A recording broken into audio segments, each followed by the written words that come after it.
হযরত মহানবী সাল্লাল্লাহু আলাইহি ওয়াসাল্লাম একদিন গভীর রজনীতে ঘুমিয়েছিলেন। তিনি যখন গভীর রজনীতে ঘুমিয়েছিলেন তিনি তখন স্বপ্ন দেখলেন হযরত জিবরাইল আলাইহিস সালাম তার কাছে চলে এসেছেন এবং তার কাছে চলে এসেছে হাতে একটি রুমাল নিয়ে।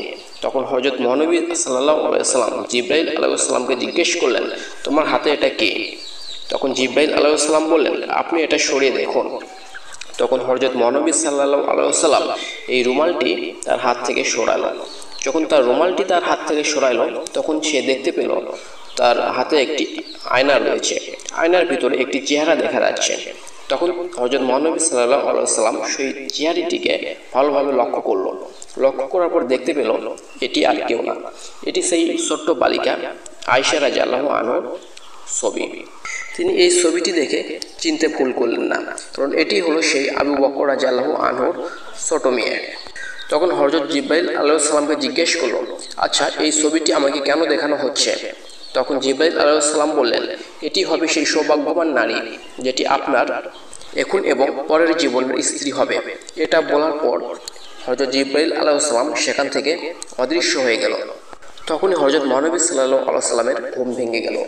ঘুম ভেঙে যাওয়ার পর সে ভাবতে লাগলো, এত ছোট মেয়ে, সে কিভাবে তার স্ত্রী হবে, কিভাবে তাকে ভালো রাখবে, কিভাবে তাকে উপদেশ দিবে।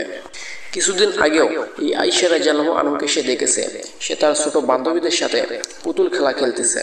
তখন আয়েশা রাদিয়াল্লাহু আনহা এতই ছোট যে তাকে ঘরেই রাখতে পারে না, সে সারাদিন বাইরে খেলাধুলা করে মগ্ন থাকে। এরপর হযরত মহানবী সাল্লাল্লাহু আলাইহি ওয়াসাল্লাম আবার ঘুমিয়ে গেল। তিনি যখন আবার ঘুমিয়ে গেল তিনি সেই রাতেও একই স্বপ্ন দেখল।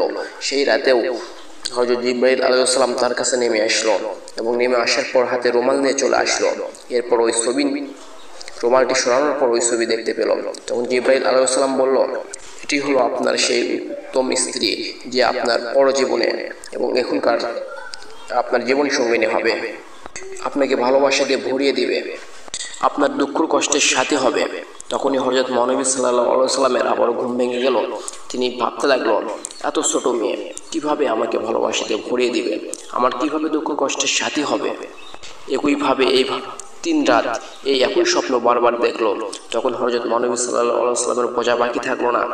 তিনি বুঝে গেলেন এটা আল্লাহর নির্দেশ, আল্লাহ তাআলা তাকে আয়েশা রাদিয়াল্লাহু আনহাকে বিয়ে করতে বলতেছে। একদা খাদিজা রাদিয়াল্লাহু আনহা মৃত্যুবরণ করলেন। যখন মৃত্যুবরণ করলেন তখন হযরত মহানবী সাল্লাল্লাহু আলাইহি ওয়াসাল্লাম তার একাকিত্ব কাটানোর জন্য আবু বকরের আঙিনায় গেলেন। আবু বকরের আঙিনায় যখন গেলেন তখন সে দেখতে পেল হযরত আয়েশা রাদিয়াল্লাহু আনহা সেখানে খেলা করতেছে, আর বান্ধবীদের সাথে পুতুল খেলা খেলতেছে এবং তার হাতে রয়েছে একটি ঘোড়া। তখন হযরত মহানবী সাল্লাল্লাহু আলাইহি ওয়াসাল্লাম আয়েশার দিকে এগিয়ে গেল। এগিয়ে যাওয়ার পর আয়েশা রাদিয়াল্লাহু আনহাকে জিজ্ঞেস করলো, আচ্ছা আয়েশা তোমার হাতে এটা কি? তখন আয়েশা বলল, আমার হাতে এটা হলো ঘোড়া। তখন হযরত মহানবী সাল্লাল্লাহু আলাইহি ওয়াসাল্লাম জিজ্ঞেস করলো, আচ্ছা ঘোড়ার তো পাখা হয় না, কিন্তু তোমার ঘোড়ার তো দেখতেছি পাখা রয়েছে। তখন আয়েশা রাদিয়াল্লাহু আনহা উত্তর দিল, কে বলছে ঘোড়ার পাখা হয় না? আপনি কি জানেন না আল্লাহর প্রেরিত নবী সুলাইমান আলাইহিস সালামের ঘোড়ার পাখা ছিল? হযরত মহানবী সাল্লাল্লাহু আলাইহি ওয়াসাল্লাম তখন এই ছোট বাচ্চার মেধা দেখে অবাক হয়ে গেল এবং তিনি তার কথা শুনে হেসে ফেলল। হযরত আয়েশা রাদিয়াল্লাহু আনহা পরবর্তীতে তিনি বর্ণনা করেন, হযরত মহানবী সাল্লাল্লাহু আলাইহি ওয়াসাল্লাম সেদিন এমনভাবে হেসেছিল যে তার মুখের মাড়ির নুরানি দাঁত পর্যন্ত দেখা গিয়েছিল। এরপর হযরত মহানবী সাল্লাল্লাহু আলাইহি ওয়াসাল্লামের ধ্যান ধারণা পাল্টে গেল। তিনি ভাবতে লাগলো, এই কারণেই কি আল্লাহ তাআলা আয়েশা রাদিয়াল্লাহু আনহাকে আমার স্ত্রী হিসেবে বরণ করে নিতে বলতেছে? তার মাঝে কি আমার উম্মতের কল্যাণ নিহিত রয়েছে? কারণ তার যে মেধা, তার মেধার কারণে হয়তো আল্লাহর বাণী সে মনে রাখতে পারবে। পরবর্তীতে তাই হয়েছিল। হযরত মহানবী সাল্লাল্লাহু আলাইহি ওয়াসাল্লামের হাদিস বিশারদের ভিতরে আয়েশা রাদিয়াল্লাহু আনহা ছিল একজন। তিনি একাই 210টি হাদিস বর্ণনা করেছিলেন। তার মেধা ছিল প্রখর। প্রিয় দর্শক, খাওলা বিনতে হাকিম ছিল খাদিজা রাদিয়াল্লাহু আনহার ঘনিষ্ঠ বান্ধবী।